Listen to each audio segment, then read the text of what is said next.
I've come to talk to you today a couple of things. One is the dark side of spirituality. Good. And the other side is the supporting part of spirituality. And the dark part of spirituality is the shadow. And the importance of doing that shadow work.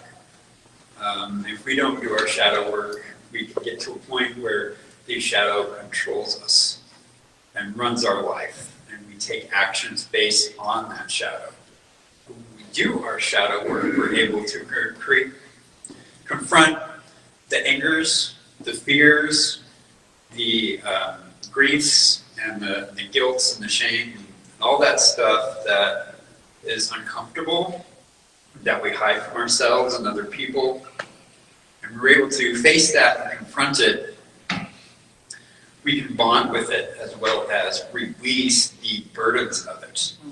And upon releasing the burdens of it, we free ourselves up to fill ourselves with the things that are more joyful.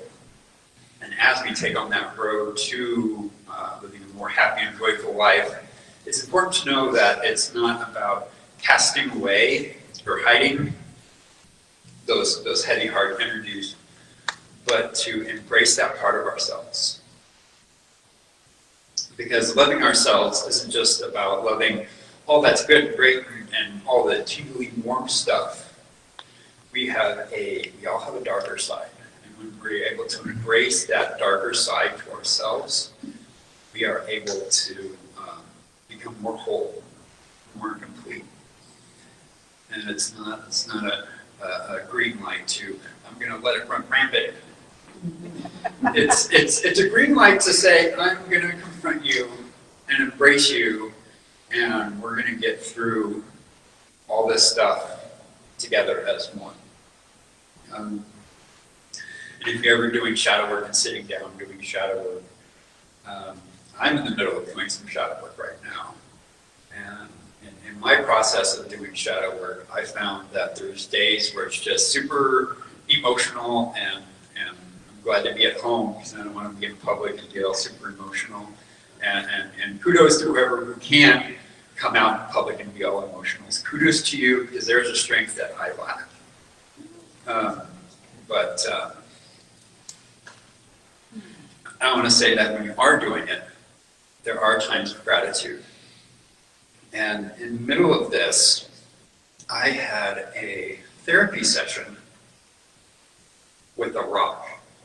Yes. True story.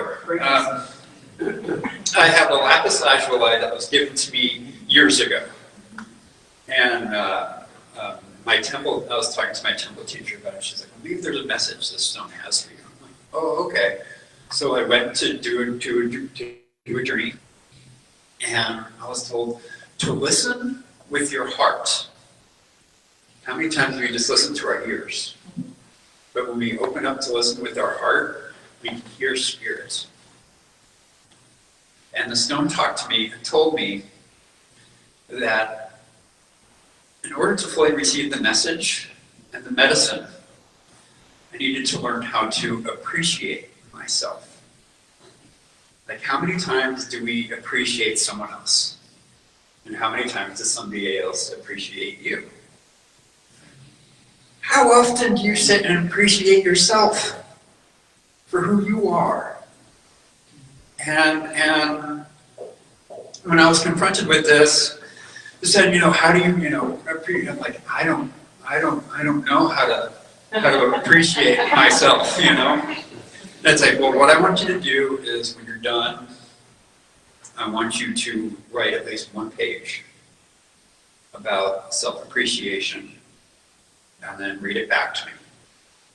So I went out of meditation and I picked up my old journal from when I was doing the artist way, and I just started writing and didn't stop until I felt like I was complete and emptied of whatever. And then I held the stone and started reading.